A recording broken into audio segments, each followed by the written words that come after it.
আসসালামু আলাইকুম ওয়া রাহমাতুল্লাহ। প্রিয় দর্শক, যতদিন বাঁচবেন মনে প্রাণে বিশ্বাস করে একমাত্র আল্লাহকে খুশি করার জন্য এই 4টি জিকির সব সময় করুন। রাসূলুল্লাহ সাল্লাল্লাহু আলাইহি ওয়াসাল্লাম সব সময় এই 4টি জিকির করতেন। এমনকি এই 4টি জিকির হলো শ্রেষ্ঠ 4টি জিকির। প্রিয় দর্শক, এই 4টি জিকির যদি না জেনে থাকেন তাহলে এই আলোচনাটি আপনার জন্য মনোযোগ সহকারে শুনতে থাকুন। ওই নারী পুরুষ কতই না ভাগ্যবান যে নারী পুরুষ এই 4টি জিকির বেশি বেশি করবে ইনশাআল্লাহ। যে ব্যক্তি এই 4টি জিকির বেশি বেশি করবে তার জীবনের সকল গুনাহ আস্তে আস্তে মাফ হতে থাকবে। আল্লাহ রাব্বুল আলামিন তার সমস্ত গুনাহ মাফ করে দিবেন ইনশাআল্লাহ। যে ব্যক্তি এই 4টি জিকির বেশি বেশি করবে তার দুঃখ কষ্ট পেরেশানি হতাশা দূর হয়ে যাবে ইনশাআল্লাহ। যে ব্যক্তি এই 4টি জিকির বেশি বেশি করবে তার মনের সকল নেক হাজত মহান আল্লাহ তাআলা পূর্ণ করে দিবেন ইনশাআল্লাহ। যে ব্যক্তি এই 4টি জিকির বেশি বেশি করবে তার অভাব অনটন দূর হবে ইনশাআল্লাহ। রিজিকের পথ প্রশস্ত হবে, সংসারে চতুর্দিক থেকে নিয়ামত আসতেই থাকবে ইনশাআল্লাহ। যে ব্যক্তি এই 4টি জিকির বেশি বেশি করবে তার আমলনামা নেকিতে ভরপুর করে দিবেন মহান আল্লাহ তাআলা ইনশাআল্লাহ। তার চেয়ে সুসংবাদ আর কি হতে পারে প্রিয় দর্শক? যে ব্যক্তির আমলনামা নেকিতে ভরপুর হবে, সুবহানাল্লাহ। সুপ্রিয় দর্শক, সর্বোপরি কথা হলো জীবনের সকল সমস্যার সমাধান আল্লাহ তাআলা করে দিবেন ইনশাআল্লাহ। প্রিয় দর্শক, আজকের এই ভিডিওটি অনেক গুরুত্বপূর্ণ, তাই ধৈর্য সহকারে মনোযোগ দিয়ে দেখার ও শোনার জন্য অনুরোধ রইল। তো যেই 4টি জিকির সম্পর্কে বলেছেন নবীজির প্রিয় সাহাবী আবু হুরায়রা রাদিয়াল্লাহু তাআলা আনহু।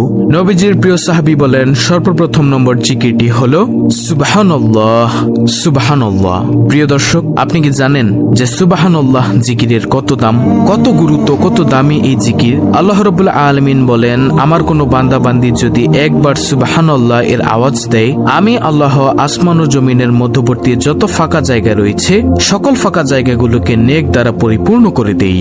সুবহানাল্লাহ। প্রিয় দর্শক, আপনি যদি চেয়ে থাকেন যে আপনার আমল নামায় এত পরিমাণে নেক দ্বারা পরিপূর্ণ হোক, তাহলে ইনশাআল্লাহ আজকের পর থেকে আপনি অবশ্যই সুবহানাল্লাহ এই জিকিরটি বেশি বেশি পাঠ করবেন ইনশাআল্লাহ। সুবহানাল্লাহ এই জিকিরের দ্বিতীয় ফজিলত হলো, কেউ যদি একবার সুবহানাল্লাহ পাঠ করে রব্বুল আলামিন জান্নাতের মধ্যে একটি গাছ রোপণ করেন, আর ওই গাছের ছায়া এত লম্বা হয় যে একটি দ্রুতগামী ঘোড়া যদি 500 বছর পর্যন্ত দৌড়ায় তাহলেও ওই গাছের ছায়া অতিক্রম করতে পারবে না। সুবহানাল্লাহ, আল্লাহু আকবার। এত লম্বা হবে সেই গাছ। প্রিয় দর্শক, মহান মালিকের দরবারে সবচেয়ে প্রিয় দামি বাক্যটি হচ্ছে সুবহানাল্লাহ, যার অর্থ হচ্ছে আল্লাহ তাআলা অতি পবিত্র। আল্লাহ তাআলা কেন এই পৃথিবীতে তার বান্দাবান্দিকে পাঠিয়েছেন? তার একমাত্র কারণ হলো তার ইবাদতের জন্য। তাই আল্লাহ তাআলা ইবাদতকারীকে অনেক পছন্দ করেন। তাই আসুন আজকের পর থেকে আমরা সুবহানাল্লাহ এই জিকিরটি বেশি বেশি পাঠ করব ইনশাআল্লাহ। নবীজির প্রিয় সাহাবী আবু হুরায়রা রাদিয়াল্লাহু তাআলা আনহু বলেন, দ্বিতীয় নম্বর জিকিরটি হলো আলহামদুলিল্লাহ। আলহামদুলিল্লাহ শব্দের অর্থ হলো আল্লাহ তাআলার নিয়ামতের প্রশংসা করা, আল্লাহ তাআলার গুণগান বর্ণনা করা। সমস্ত প্রশংসা আল্লাহ তাআলার জন্য।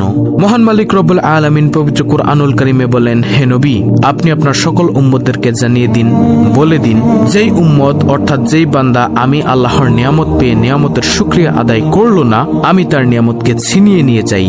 এজন্য নিয়ামতের কদর করতে হবে, নিয়ামত পেয়ে শুকরিয়া আদায় করতে হবে। প্রিয় দর্শক, এরপর আল্লাহ তাআলা বলেন, আর যে আমার নিয়ামত পেয়ে নিয়ামতের শুকরিয়া আদায় করলো, আমি তার নিয়ামতকে আরো বৃদ্ধি করে দেই।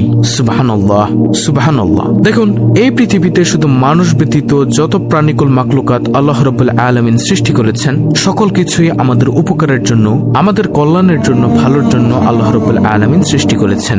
এজন্য আমরা একটিবার হলেও বলতে পারি আলহামদুলিল্লাহ। আমরা যদি আল্লাহ তাআলার প্রশংসা বেশি বেশি পরিমাণে করি, আলহামদুলিল্লাহ জিকিরটি বেশি বেশি করি, ইনশাআল্লাহ রাব্বুল আলামিন আমাদেরকে উত্তম জাযা খায়ের কল্যাণ দান করবেন। আল্লাহু আকবার। নবীজির সাহাবী হযরত আবু হুরায়রা রাদিয়াল্লাহু তাআলা আনহু আরো বলেন, তৃতীয় নম্বর জিকির হলো লা ইলাহা ইল্লাল্লাহ। কোন ব্যক্তি যদি দুনিয়াতে বসে একবার লা ইলাহা ইল্লাল্লাহ এর আওয়াজ দেয়, ওই আওয়াজটুকু সাথে সাথে আল্লাহ তাআলার আরশে আজিমের সাথে গিয়ে ধাক্কা লাগে। সুবহানাল্লাহ। আল্লাহ রাব্বুল আলামিনের আরশে আজিমের নিকট একটি নূরের খুঁটি রয়েছে, সেই খুঁটিটুকু কাঁপতে থাকে। তখন আল্লাহ রাব্বুল আলামিন বলেন, ও খুঁটি, তুমি কেন কাঁপো? ওই খুঁটিটুকু তখন বলতে থাকে, হে রব্বুল আলামিন, দুনিয়াতে আপনার একজন বান্দা অথবা বান্দি লা ইলাহা ইল্লাল্লাহর আওয়াজ দিয়েছে, তাই আমি কাঁপছি। তখন আল্লাহ রাব্বুল আলামিন বলেন, তুমি কাঁপা বন্ধ করে দাও। তখন সেই খুঁটি বলল, হে আল্লাহ, আমি কাঁপা থামাতে পারবো না যতক্ষণ পর্যন্ত আপনি তাকে মাফ করবেন। ততক্ষণ পর্যন্ত আমি শুধু কাঁদতেই থাকবো, তখন রব্বুল আলামিন ওই বান্দা অথবা বান্দিকে ক্ষমা করে দেন। সুবহানাল্লাহ। প্রিয় দর্শক, লা ইলাহা ইল্লাল্লাহ জিকিরের গুরুত্বপূর্ণ কয়েকটি ফজিলতের হাদিস আপনাদের সামনে তুলে ধরছি, মনোযোগ দিয়ে শুনুন। হযরত জাবির ইবনে আব্দুল্লাহ হতে বর্ণিত, রাসূল সাল্লাল্লাহু আলাইহি ওয়াসাল্লাম বলেছেন, সর্বোত্তম জিকির হচ্ছে লা ইলাহা ইল্লাল্লাহ এবং সর্বোত্তম দোয়া হলো আলহামদুলিল্লাহ। তিরমিজি শরীফের হাদিস।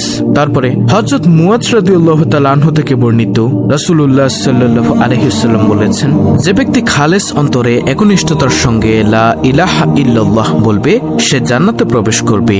মুসনাদ আহমদ শরীফের হাদিস। তারপরে হযরত ইতবান বিন মালিক রাদিয়াল্লাহু তাআলা আনহু থেকে বর্ণিত, রাসূলুল্লাহ সাল্লাল্লাহু আলাইহি ওয়াসাল্লাম বলেছেন, যে ব্যক্তি একমাত্র আল্লাহ রাব্বুল আলামিনকে সন্তুষ্ট করার জন্য লা ইলাহা ইল্লাল্লাহ বলবে, কিয়ামতের দিন সে এমন ভাবে উপস্থিত হবে যে তার উপর জাহান্নাম হারাম হয়ে গিয়েছে, সে হাসতে হাসতে জান্নাতে চলে যাবে। সুবহানাল্লাহ। বুখারী, মুসলিম, মুসনাদ আহমদ শরীফের হাদিস। হযরত আনাস রাদিয়াল্লাহু তাআলা আনহু থেকে বর্ণিত, রাসূলুল্লাহ সাল্লাল্লাহু আলাইহি ওয়াসাল্লাম বলেছেন, কিয়ামতের দিন আল্লাহ তাআলা বলবেন, হে মুহাম্মদ সাল্লাল্লাহু আলাইহি ওয়াসাল্লাম, সৃষ্টির মধ্য থেকে আপনার উম্মতের মধ্যকার এমন ব্যক্তিকে জান্নাতে প্রবেশ করান যে ব্যক্তি একদিন হলেও ইখলাসের সঙ্গে এ সাক্ষ্য দিয়েছে যে আল্লাহ ছাড়া কোনো ইলাহ নেই এবং সে এর উপর মৃত্যুবরণ করেছে। এই হাদিসটি রয়েছে মুসনাদ আহমদ শরীফে।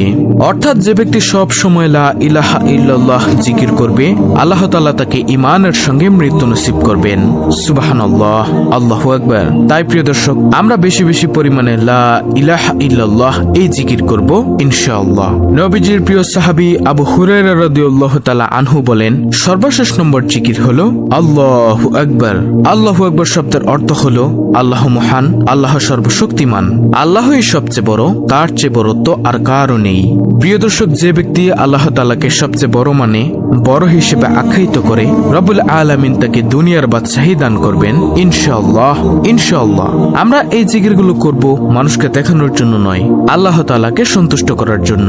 তাহলে এই জিকিরগুলো আমাদের কাজে লাগবে আখিরাতে এবং দুনিয়াতেও। এই চারটি জিকিরের যে কি ফজিলত তা বলে শেষ করা যাবে না। এই জিকিরগুলো কিয়ামতের দিন নেকির পাল্লাকে অনেক ভারী করে দিবে ইনশাআল্লাহ। তাই প্রিয় দর্শক, আমরা সকলেই উঠতে বসতে চলতে রাস্তাঘাটে চলতে সব সময় ইনশাআল্লাহ এই চারটি জিকির পাঠ করব। তো প্রিয় দর্শক, এই ছিল আমাদের আজকের ভিডিও, অত্যন্ত গুরুত্বপূর্ণ একটি ভিডিও। ভিডিওটি ভালো লাগলে অবশ্যই চ্যানেলটিকে সাবস্ক্রাইব করে পাশে থাকা বেল বাটন অল বাজিয়ে দিবেন। ভিডিওটিতে একটি লাইক দিবেন এবং কমেন্টে আমিন লিখবেন, সুবহানাল্লাহ লিখবেন, আলহামদুলিল্লাহ লিখবেন এবং অন্য মুসলিম ভাই বোনদের কাছে ভিডিওটি শেয়ার করে দিবেন যেন তারাও দেখে শিখে এই আমলটি করতে পারে। আল্লাহ রাব্বুল আলামিন আমাদের সকলকে শ্রেষ্ঠ চারটি জিকির প্রতিনিয়ত জবানে জারি রাখার তৌফিক দান করুন। আমিন।